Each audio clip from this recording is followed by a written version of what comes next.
Rain is on its way for tomorrow, a little bit of a washout coming. So yes, we step back a little bit, take stock, bring it indoors for a little bit, and watch these downpours come through. Thunder is possible. Some of it may be severe too.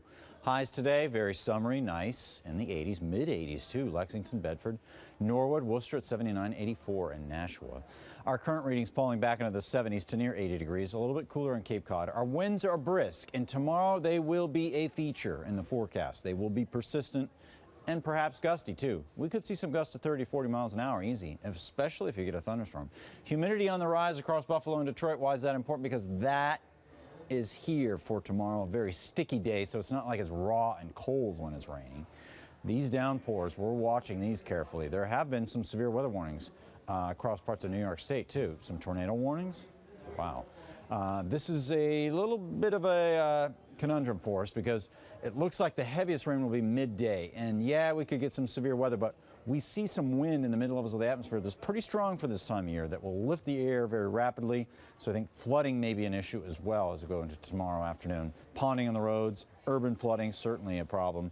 I don't think it'll be big stream flooding because we're dry and we have some capacity to, at least absorb some of that rainfall, but it'll be quick runoff. This is the line moving in. It's not here by 7 o'clock. We're okay at that point, just some light showers, but it'll jump on us quickly between 9 and 10. And then as we go into noontime, 1, 2 o'clock, I think the model is trying to show us here, this is some severe weather popping up, or at least some very strong thunderstorms that roam, not necessarily directly on Route 2 at exactly 4 o'clock. I think, that's kind of just an indication of what we're in for at that time frame, just downpours in general. With the wind coming out of the southeast, it banks up across central Mass where we have hillier terrain here, and that extra elevation will help squeeze out a little bit more moisture in the atmosphere. So 1 to 2 inches of rain, a good possibility. Lesser amounts on Cape Cod. I'm not seeing this as a big downpours day on the Cape, but certainly some wind. This is the wind gust timeline. Peak winds, expect them to be 25 to 30 miles an hour, and maybe even as high as 40 miles an hour. You saw that flash on the screen really quickly, didn't you? And then they start to fizzle a little bit into the evening hours, but still, again, something to watch for, and something that I think could get your attention for a summer day. It's a windy day.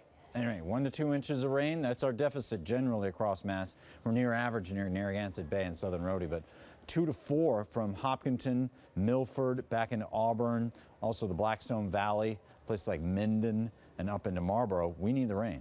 Patriots preseason on Thursday, not expecting any rain. Nice. 73 degrees with a west-northwest breeze. Now tonight clouding over, 60s for lows. Tomorrow a little sticky, and that rain going to downpours, some thunder too, tapering in the late afternoon. There's your 7-on-7 forecast. Late in the week, well, the humidity goes away a little bit. Thursday looks like the pick, and then maybe some thunder into the weekend. See you tonight.